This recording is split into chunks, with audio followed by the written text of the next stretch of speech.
UP board class inter subject math exercise 10 चल रही थी वेक्टर अलजेब्रा की।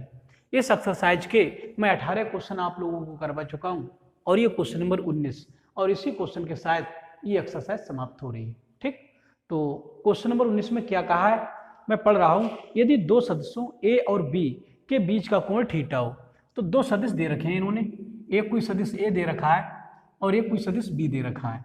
दो सदिश दे रखे हैं और इनके बीच का कोण थीटा दे रखा है। ठीक, ये दे रखा है। और अगले क्वेश्चन में कहा है कि ए डॉट बी जो ए डॉट बी है, ये जो भी आपका अदिश है तो इसका जो मॉड है वो दे रखा है इन्होंने ए क्रॉस बी के परिमाण के। ए क्रॉस बी ये एक वेक्टर क्वांटिटी है, तो उसका जो परिमाण है उसके बराबर दे रखा है। ठीक है, ये क्वेश्चन में बताया गया है। तो क्वेश्चन में ये कहा है आगे, जब थीटा बराबर है तो ये पूछा है जब थीटा किस चीज के बराबर हो, थीटा का मान कितना हो कि ये दोनों बराबर हो जाए, ये क्वेश्चन में पूछा है।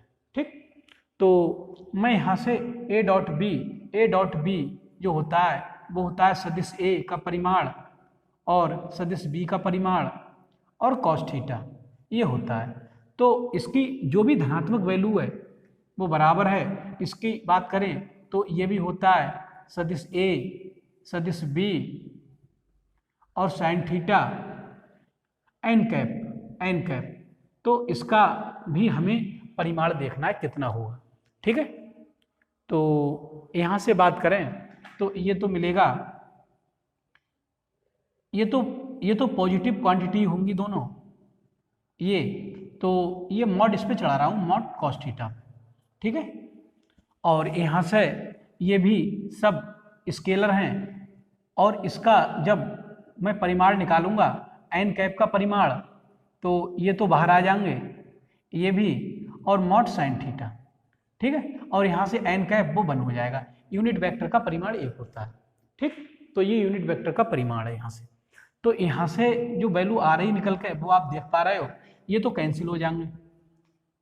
कैंसिल ना करें अगर हम तो ऐसा लिख रहा हूँ मैं कि मॉड कॉस थीटा बराबर, वो एक का तो कोई मतलब ही नहीं रहा, एक से मल्टीप्लाई होगी तो ये इतना ही बचेगा।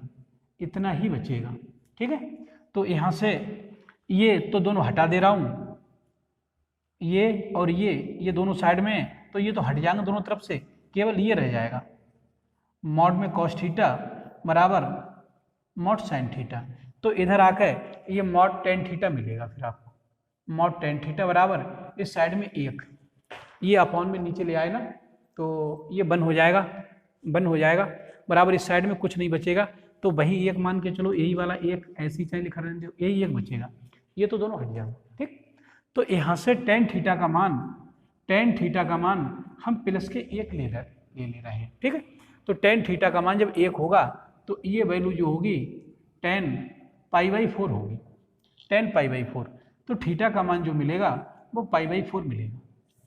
तो ये आंसर में भी दिया हुआ है क्वेश्चन में, ये आपके ए आंसर में 0 दे रखा है, बी में पाई/4, तो बी आंसर सही है इसका। ठीक है, बी आंसर पे इसके टिक कर देना, ये आंसर सही है बी। तो ये भी छोटा ही क्वेश्चन था, कोई बड़ा क्वेश्चन नहीं था, ये समझ में आ जाना चाहिए। इस वीडियो में इतना ही, और इस क्वेश्चन के बाद एक्सरसाइज भी समाप्त हो रही है। तो मैं समझता हूँ कि ये क्वेश्चन आपको समझ में आ चुका होगा। वीडियो को लाइक कर दें, चैनल को सब्सक्राइब कर लें और मेरे द्वारा पढ़ाई जाने वाली वीडियो को यार दोस्तों में भी शेयर कर दें, जिससे गरीब और कमज़ोर वर्ग के छात्र भी इस निःशुल्क, सस्ती और मुफ्त शिक्षा से लाभान्वित हों और भविष्य में एक अच्छे गणित छात्र के रूप में जाने जा सके। इस वीडियो में इतना ही, धन्यवाद।